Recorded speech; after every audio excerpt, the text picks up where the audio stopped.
올해 들어서만 5곳의 건설회사가 부도난 것으로 확인됐습니다. 2019년 이후 같은 기간 최대 규모의 건설사 부도입니다.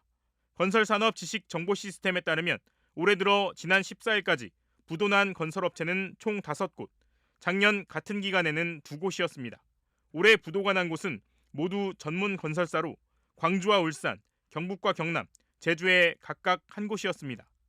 폐업 신고도 급증해 지난 1월을 기준으로 전문 건설사 폐업 신고는 작년 190건에서 248건으로 30% 넘게 증가했고, 종합건설사 폐업 신고도 작년보다 13% 가까이 늘어난 35건에 달했습니다.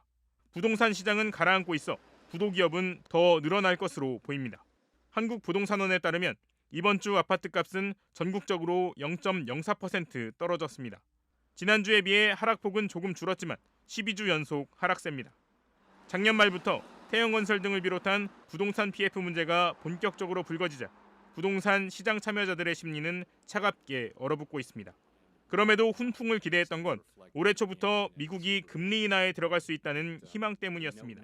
그러나 현지 시간으로 지난 13일 발표된 미국 소비자 물가지수 상승률이 예상치보다 높은 3.1%를 기록하면서 미국이 물가를 잡기 위해 고금리 기조를 더 유지할 수 있다는 쪽으로 전망이 기울고 있습니다.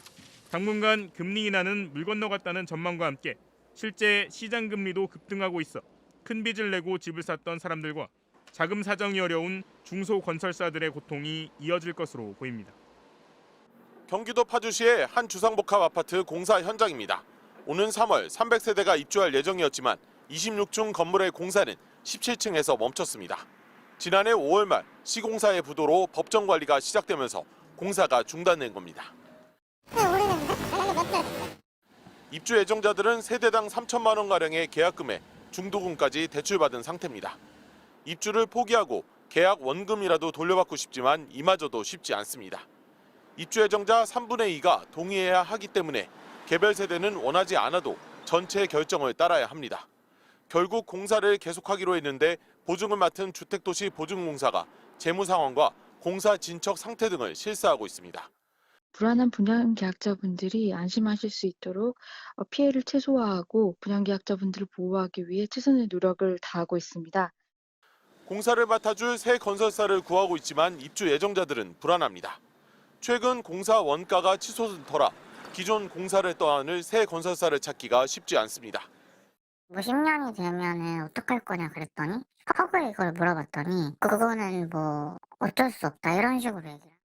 이렇게 중간에 건설사가 부도나면 중도금 무이자 대출 같은 각종 특약은 무효가 됩니다. 이 아파트의 경우 공사가 멈추면 중도금 이자를 6개월간 유예해 주기로 했는데 이제 유예 기간도 끝나면서 중도금 이자까지 내야 합니다.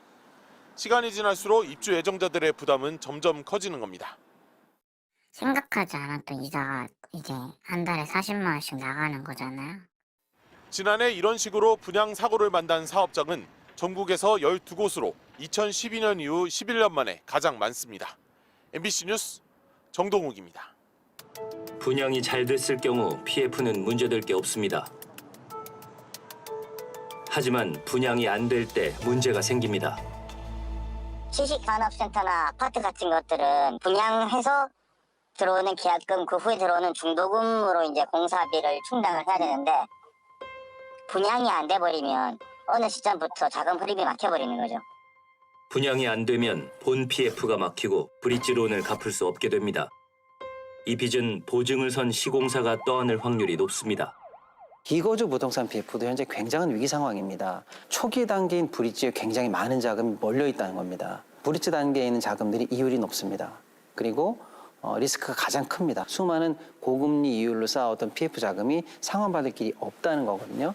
개발의 주체들이 너무 과한 개발 수익을 기대를 해봤고 토지를 높은 가격에 매입을 하고 또 시공사들이 어떤 보증을 해주고 금융사들과 증권사들이 뛰어들어서 지금 이 상황이 발생됐다라고 보는 거거든요. PF로 유동성 위기를 겪고 있는 태형건설이 결국 기업 구조 개선, 워크아웃을 신청했습니다. 태형건설 역시 채무 보증을 섰던 PF가 문제가 돼 워크아웃을 신청한 것. 태형건설의 PF 보증 규모는 4조 5천억 원에 달한다고 합니다. PF는 비단 태영건설만의 문제가 아닙니다. 한 중견건설사가 참여했던 지식산업센터 현장. 원래 지식산업센터가 들어와야 될 부지인데 지금 보시는 것처럼 아무것도 안 하고 있고 처음 분양한 상태 그대로 그냥 보존하고 있는 그런 상태예요. 아주. 분양 후 2년이 지났지만 연면적 13만 제곱미터의 넓은 부지에는 잡초만 무성합니다. 현장엔 모델하우스가 철거되지 않은 채 방치돼 있었는데요.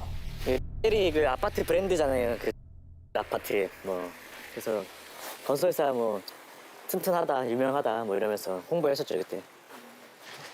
근데 안에 사람들이 뭐 가득 찼었나 봐요. 예, 안에 막 가득 차 있었죠. 분양 당시 열기는 뜨거웠지만 실제 분양은 40%가 채 되지 않았다고 합니다. 성공에 특화된 시스템과 클래스가 다른 신개념 온라이브 오피스의 시작. 비즈니스를 위한 완벽한 프리미엄. 저조한 분양 실적 때문에 본 PF 대출이 막혔습니다. 문제는 당시 분양받았던 사람들에게 시행사가 계약금을 돌려주지 않고 있다는 것.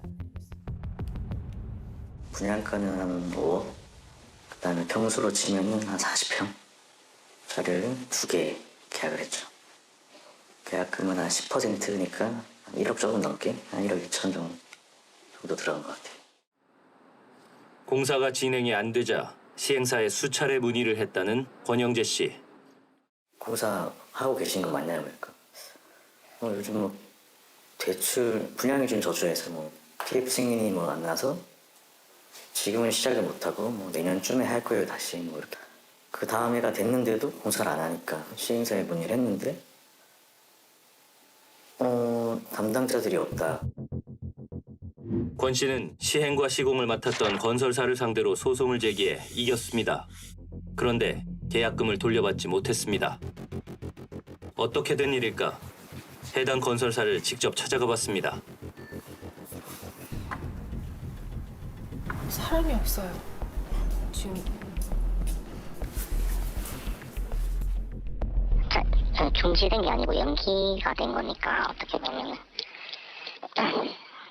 아무튼 뭐 이제 회사가 어려우니까 그렇죠. 공사는 중지됐는데 계약금은 받을 길이 없습니다.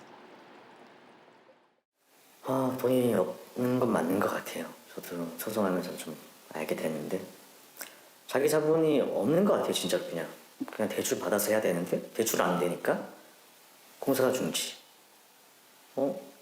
분양자들 돈은 이미 썼어. 없어. 끝. 우리 모르겠어. 이렇게 나오는 것 같아요.